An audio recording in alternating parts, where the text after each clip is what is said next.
And we're back, part 2. Sorry, this review took a little longer than expected, just for the simple fact that my camera was having issues, but again, we'll get through this review.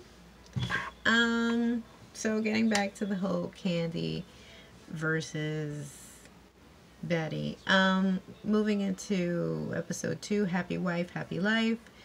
Like I mentioned in the first clip, my first video in reviewing this, you know, Candy was the more liked of the two. And we can see a little bit of more backstory regarding both ladies, in particular Betty. Again, we know that she wasn't native to this part of Texas, Wiley, and she was a school teacher for grammar school.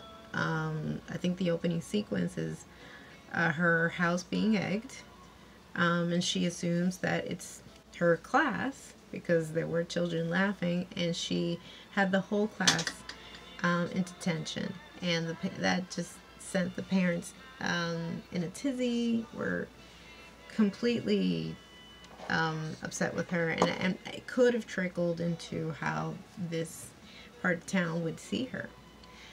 Because there's a moment where the principal is livid with her, and he's like, I've had parents calling me, and because of that, they fire her. Again, not that anything is wrong with her giving detention to her class if she suspected, but I want to say that from the way that they may have told this story, it just seems like Betty was more on the stricter disciplinarian side, and that also came with a downside of people not necessarily being on board with her or adapting to her personality, because there are certain quips. You know, she tries to join this church and be an active parishioner, and now because she has so much time on her hands, she wants to participate more in Sunday school and have the kids participate, or the kids have their own choir, and the parents are kind of like, you know, put off by her. They see her as too judgy, too judgmental, too you know, wanting to tell people what is best. So she's not really acquiring a lot of friendships here. She's struggling with her career because it's been put on pause, and I guess to continue feeling not useful, but just different, in the sense that she just doesn't want to be bound to being a mom and not bringing any income home. Now it's only a single income between her and her husband. They decide to take a foster child, and it's a little boy. And at first it seems like he's very respectful. They're getting along perfectly. It's this perfect little family. But then we see that there's a shift. And again, because Betty's wife, Ellen, is always just, you know, leaving her because of some retreat, some work obligation, whatnot. Now, anybody would assume, oh, she's just too needy. But no, I mean, it's pretty difficult. I mean, it's difficult when you're dealing with children, especially, again, not everybody adapts, and that's no crime, that's no sin. You know, some people can do it without a problem, but in other cases, no. Now, in regards to Candy, yeah, she seemed agile, and she seemed fun, and she seemed like she had it all together. Now, I think, again, she came from an army brat kind of training, or child rearing, Candy, so she was able to kind of like put things in her head, and, you know, okay, this time is slotted for this time is slotted for that. So she seemed like a well-oiled machine, that perhaps maybe even Betty envied again. But in her side of from what we gather in this episode, it seems like she had it all together, but she didn't have much passion. in her life. She had everything. She had the ideal, American dream. She had the professional husband. He was making a lot of money for that time. At that time, $70,000 was a lot. You could afford a big old house, but not today. but so that she could stay home, and yet she was still very active, working with the community, working with the church, taking care of her kids, making sure that they were doing, their extracurricular activities and whatnot, keeping them active. But when she wanted to have a little bit of romance time, that just didn't seem to be happening. Her husband seems a little oblivious. So she consults her pastor in episode 2, and they have this commonality of, back in the day, those Daniel Steele books that became very famous amongst bored and desperate housewives. Those dirty romance novels that, for heaven's sake, it made Fabio. Remember Fabio back in the day? Super famous. The man with the blonde hair and the big chest, and all types of characters, the pirate, the sexy thief, the sexy, I don't know. And not for nothing, we make fun of that, but it has branched and evolved to really well-to-do authors today. I mean, for heaven's sake, if it wasn't for those Daniel Steeles, we wouldn't have the author for the 50 Shades of Grey, which is essentially the same stuff, like smutty, material for desperate housewives to, get their rocks off. So she has that with her commonality with her pastor, and she explains to her, like, you gotta read this new novel. And then she was like, well, I'm going through a lot. And the pastor admits to Candy that she's getting a divorce. It's just not working out. They're calling it quits. She's kind of like shocked, a little shell-shocked. And then I think the following day that they're together for Sunday Mass, and we see a familiar face of the lawyer who ends up representing Candy, but here he's just a parishioner. He's Don Crowder, played by Raul Esparza. And not for nothing, I just want to make note that he's a really great character actor. He's better known, I think, for Law and Order and a handful of other shows, but he's always stood out to me that he's kind of like in the same family of like Oscar Isaac. Not that they know each other, but he's the type of character that he can pass, so he can play a number of roles. And I've seen him play like mobster. I've seen him also play Italian really well. But he's Latino. I don't know if he's Cuban American. I'm not too sure of his ethnicity. But nonetheless, he's also in another film, 2011, Trouble in the Heights. I suggest you watch that too, just in case you want to know what I'm talking about. But really brilliant actor. Here now he's playing a Texan with this little southern twang, and he addresses the crowd and tells them, hey, our pastor is going through a tough time, and she's also a choir director of this church. But anyway, that she's not deemed appropriate anymore because she's getting the big D, the divorce. And I swear you would have thought that he said that she was like dying or something, because the word divorce is just like sent a chill down everybody's spine. You could tell, like, the way that they really pan in on the face with all the parishioners, and they're like, oh my god. And to be honest, she did honestly the best for her at that time, because I get it, super religious, God-fearing people do not like the idea of giving up and getting the divorce. But in certain cases, if it's gonna benefit both people, just call it quits. So she was no longer deemed appropriate for the church. Not that she was sent away or that she was shunned, but she wasn't, no longer in need for her preachings for Sunday service, which I thought was a little messed up. But anyway, moving forward, you can see Candy still talking to her to her friend that is no longer the you know, the confidant that she could go to, but they do still have other ways of contacting each other, like this volleyball team that all the locals participate.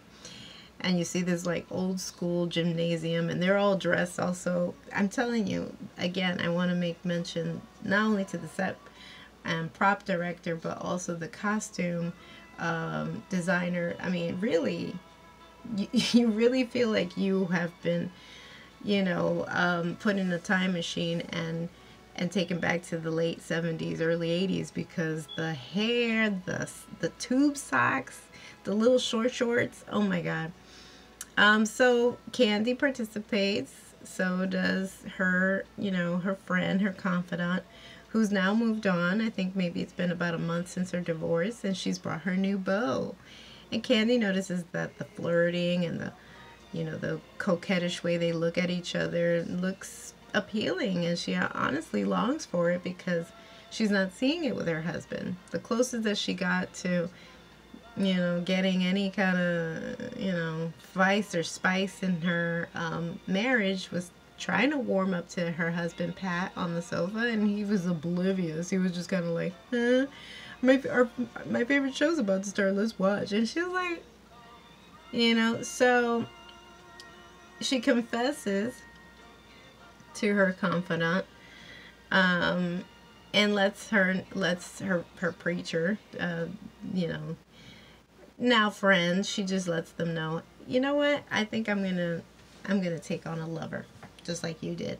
And she makes it a point, and not for nothing, her coif too, I think it's a wig. I'm not sure if it's her hair, but if it's her hair, it looks really poofy and beautiful.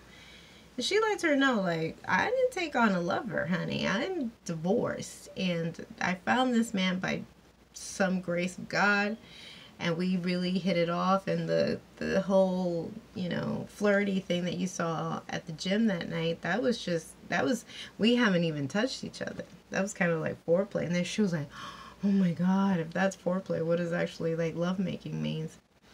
And she comes to the realization, like, towards the end of that episode, I need that spice. I don't care what I have to do to get it, but I need that spice. And so she's reached her bubble bath end of her rope, because she, again, her bubble bath time is her bubble bath. Remember Bubble Bath from Big Mouth? Oh my god, it's another great show. You gotta check out on Netflix. Her bubble bath time is interrupted with the constant kids knocking. The husband is like, honey, you know, always lost, and you know, all thumbs if she's not around. So she goes back to her volleyball team, and now she's on the hunt, and it feels very kind of like jungle-like. I mean, all that needed to play in the background was Hungry Like a Wolf, because she was really sizing every man up, like, who's it gonna be? Who's it gonna be? And she's looking at naughty bits that she should not be looking at. I don't know how she was not caught. And she zeroes in on Alan, Betty's husband. And that night he was on fire because he kept like dunking the ball, and she's like noticing his forearms and noticing his chest and his butt, and it's like, it's on. This is it. So even the way she goes in, approaches him, very determined woman. She goes into his car as he's about to pull out of the drive-through or the parking lot, and she's like, I think I'm very attracted to you, and I think I want to start an affair with you. So yeah, think about it. And she plants him a kiss, and it was just so like dorky and weird, but you know, and he's kind of like flabbergasted, but he's kind of like, oh, okay. He doesn't really like tell her no, doesn't shove her away. So moving on to episode 3, Overkill. They're discussing, it looks like something straight out of like some corporate meeting. I think they're in Candy's house, and they're weighing in the pros and cons, and why they should, and definitely why they should, and rules if they do decide to proceed. And Candy makes it a note that if either one of us develops feelings, it's over. This is done. So he's kind of like, but kind of still hesitating on it. And she's like, well, I'm for it. And also, don't call the house.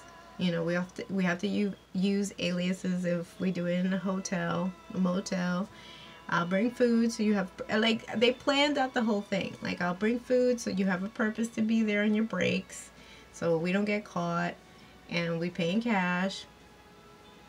All the whole thing. So, now the reason why it sends, I think, or it does happen, is because, Alan's having a lot of issues with Betty. Betty finds out she's pregnant. And she already went through a lot, I think, of like postpartum depression, but back then it wasn't classified as that. It was probably just seen as baby blues, and that's normal, and you just shrug it off.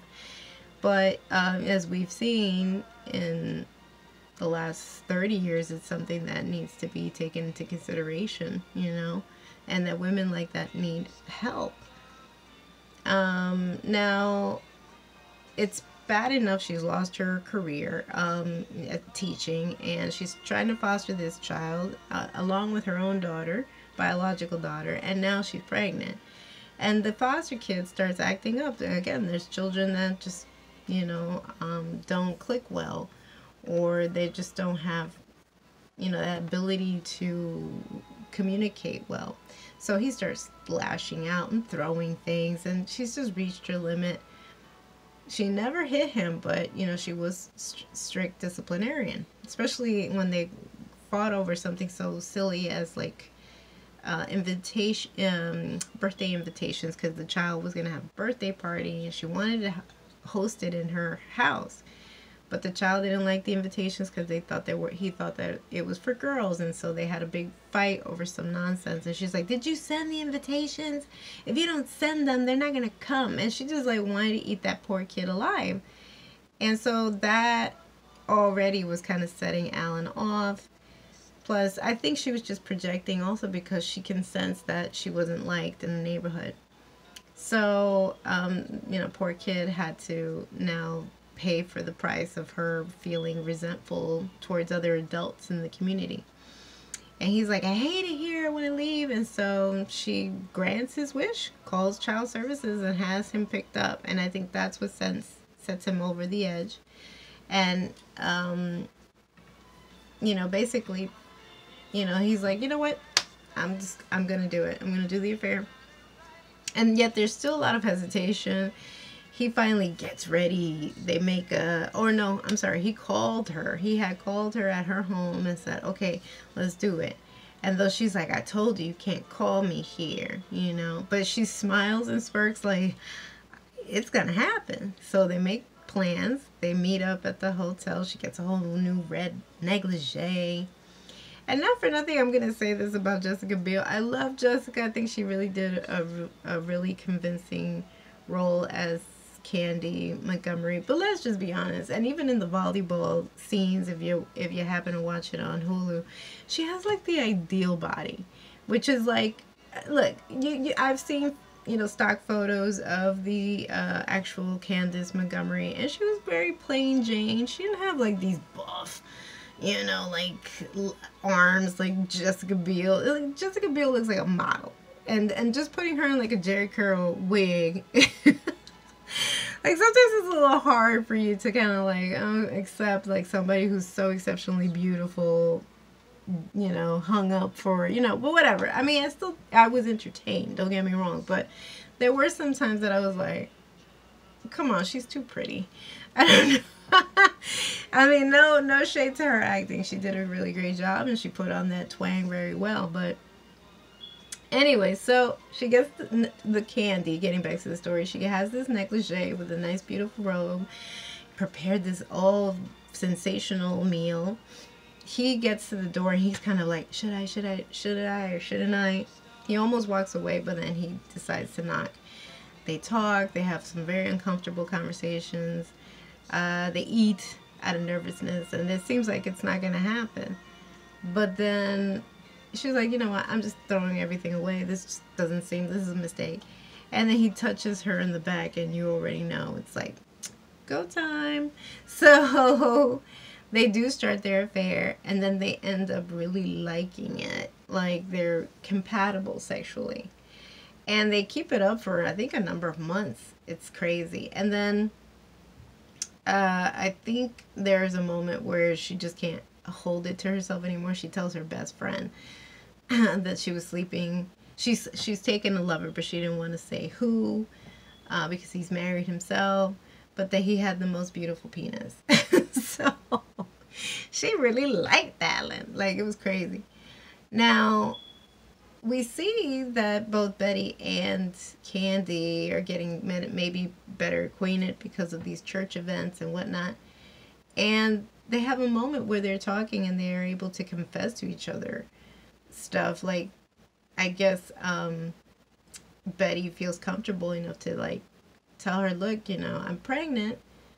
And that I think that took Candy by surprise, because she was like, what? You know, but knowing that she's already started this affair with her husband on the low. But she's like, yeah, I'm going through some stuff with my husband. I'm pregnant, but he won't touch me. And she was like, well, you know, that's because, you know, that's a good thing. You know, probably benefiting her. And it's like, that's a good thing, because he's seeing you as, like, the mother, you know, virginal mother or whatnot. And you got to show him that, you know, you desire, you could do other things too. You're not just a mom.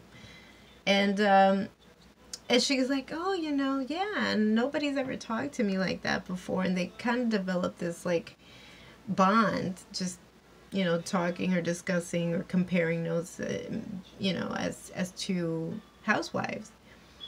But I think also, you know, Candy liked knowing what was going on and behind closed doors when it came to Alan. And I guess she felt a bit of guilt, so she offers to do Betty's baby shower, which was like, really, girl? But she actually does it.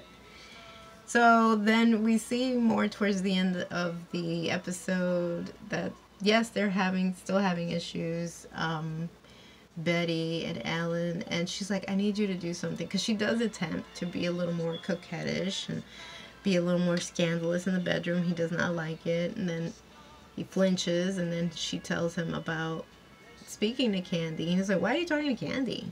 Like, he gets upset and flustered because now he's thinking, like, she might tell, or he's upset, and it's like, why are you taking romance details or advice? It's not like she has a better sex life or whatever the case may be. So towards the end, before the end, we see that Betty's back at the church, and now she's talking to another housewife who she notices that, you know, Betty's a little off because she wants to do X amount of programming, and the priest that they have is a little on the rigid side, doesn't want to. And then they start talking about marital issues, and they're like, oh, we've been there before.